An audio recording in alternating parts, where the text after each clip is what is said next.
Ini saya ada sedikit pertanyaan, boleh enggak? Iya, boleh.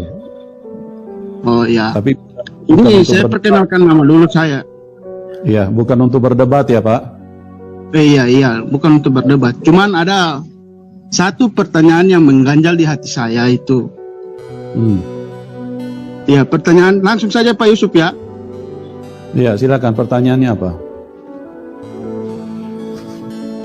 Halo. Ya, halo, begini Pak Yusuf. Ya. Pertanyaan saya, Bunda Maria itu manusia kan? Betul. Ya, bisa mati juga kan? Betul. Nah, Tuhannya Pak Yusuf itu Yesus kan? Ya. Nah, artinya yang bisa mencabut nyawa manusia itu kan Tuhan, iya kan? Ya. Yang bisa mencabut nyawa manusia itu kan Tuhan, iya kan? Ya. Nah, berarti Yesus itu termasuk golongan apa Pak Yusuf? Coba. Ya Tuhan lah. Enggak, maksudnya kan anak yang membunuh ibunya itu termasuk golongan anak durhaka kan? Loh, kematian itu kan bukan produknya Tuhan, itu kan produknya setan.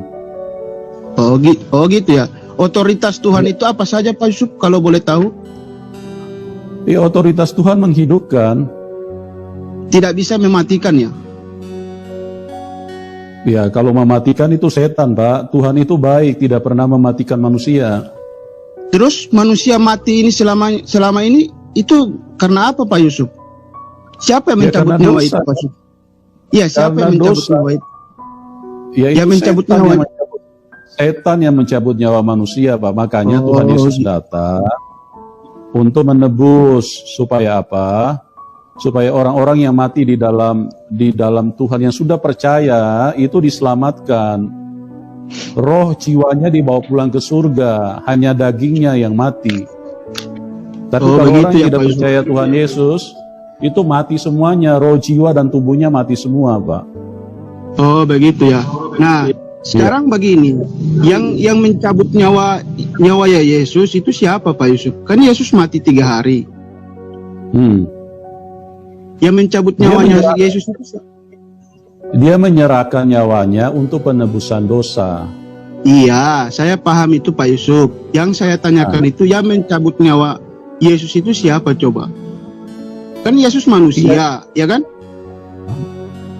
Dia kan mati untuk menebus dosa, Pak. Upah dosa itu maut. Iya, saya paham itu Pak Yusuf.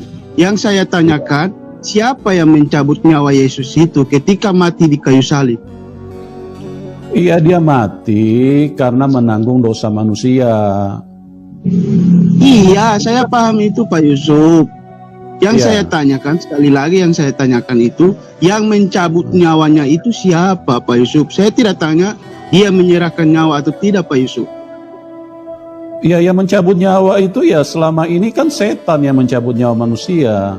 Oh, berarti ketika Yesus mati di kayu salib itu yang cabut nyawanya Yesus itu setan juga ya? Itu Bapak tidak mengerti. Itu karena penebusan dosa. Dia membayar dosa, makanya dia harus mati. Gitu. Iya, saya paham Pak Yusuf. Makanya saya tanya. Iya, sudah betul seperti itu. Terus apa lagi pertanyaannya? Enggak, cuman itu saja. Ya, sudah jelas seperti itu. Yang penting, ya ini terputus. Orang Kristen dibikin bingung dengan agamanya sendiri. Yang bertanya, yang bisa mencabut nyawa itu Tuhan kan? Lalu jawabannya iya. Lalu bertanya lagi, berarti kalau misalkan Tuhan mencabut nyawa ibunya, berarti itu anak yang durhaka. Lalu dijawab tidak. Yesus nggak mau disebut durhaka. Jadi menyalahkan setan. Kata Pak Yusuf, kematian itu produk setan, bukan produk Tuhan. Tapi dari awalnya itu yang bisa mencabut nyawa itu adalah Tuhan. Ini kan bingung sahabat, dibikin bingung.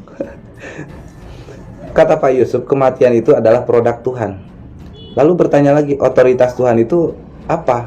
menghidupkan katanya, karena Tuhan itu baik, tidak mematikan. Tuhan itu berarti tidak bisa mematikan. Tapi jawaban yang pertama yang bisa membuatnya mencabut nyawa itu adalah Tuhan. Ini kan bingung, bikin bingung ya. Bikin bingung, ya Allah. Katanya Tuhan Yesus itu meninggal, mati itu menebus dosa. Jadi mati. Jadi kematiannya itu diserahkan kepada setan, ya. Berarti setan lebih berkuasa dong daripada Tuhan. Kalau pandangan Islam, yang berkuasa itu adalah Tuhan. Siapa Tuhannya itu? Allah Subhanahu wa ta'ala. Innallaha ala kulli syai'in qadir. Sesungguhnya Allah Subhanahu wa ta'ala itu yang maha berkuasa atas segala sesuatu. Setiap perkara, setiap apapun, itu Allah berkuasa. Mampu Allah itu menghidupkan, mematikan. Itu Tuhan. Setan pun itu kelak akan dicabut nyawanya oleh Allah Subhanahu wa ta'ala melalui malaikat Ajrail. Tapi kelak pas hari kiamat itu semuanya dicabut nyawanya setan-setan itu ya oleh Allah Subhanahu wa ta'ala. Karena makhluk hidup, kullun nafsin dha'iqatul maut. Setiap makhluk hidup yang Allah ciptakan kematian, termasuk setan. Karena setan juga makhluk hidup. Cuman beda dengan kita. Kita itu diciptakan dari tanah. Namun malaikat itu dari cahaya, setan dari api. Tetap itu makhluk hidup. Kelak akan dicabut nyawanya oleh Allah Subhanahu wa ta'ala. Menurut pandangan Kristen, orang Kristen, jadi setan itu lebih berkuasa daripada Tuhan. Jadi kan bingung gitu. Alhamdulillah kita itu nggak dibikin bingung gitu kan dengan agamanya sendiri. Jadi sahabat yang dimuliakan oleh Allah Subhanahu wa ta'ala, kesimpulannya adalah pandangan orang Kristen yang pertama yang mampu mencabut nyawa itu adalah Tuhan katanya ya, yang pertama itu. Tapi ketika bertanya, berarti kalau misalkan Tuhan itu mampu mencabut nyawanya Bunda Maria, berarti dia anak durhaka, dibantah itu karena tidak mau dipanggil anak durhaka, jadi menyalahkan setan. Karena kematian itu katanya produknya setan, bukan produknya Tuhan. Jadi kematiannya Yesus itu, Nabi Isa katanya, untuk menebus dosa umat manusia katanya. Yang percaya kepada Tuhan Yesus akan akan diampuni dosanya, akan masuk surga katanya. Terus yang tidak mempercayai Yesus itu akan dicabut nyawanya, jasadnya, dan juga nyawanya itu akan mati katanya. Tapi orang Kristen itu mempercayai neraka. Berarti yang mati, yang tidak mempercayai Yesus itu tidak akan masuk neraka, tidak akan masuk surga. Kemana dong? Bingung kan? Bingung ini. Jadi tuh setan itu lebih berkuasa daripada Tuhan katanya. Jadi bingunglah sahabat. Alhamdulillah kita masuk ke dalam Islam. Alhamdulillah kita nggak perlu mempelajari agama lain. Namun kita cukup tahu aja.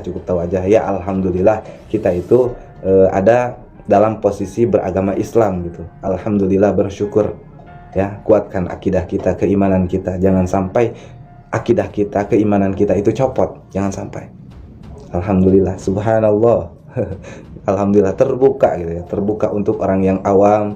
Ketika melihat video ini pasti, oh bener ya, Islam lah seperti ini. Alhamdulillah, mudah-mudahan terbuka hidayah, taufik dari Allah Subhanahu wa ta'ala. Amin ya Allah ya rabbal alamin. Mudah-mudahan video ini bermanfaat. Akhirul kalam, summa salam. Assalamualaikum warahmatullahi wabarakatuh.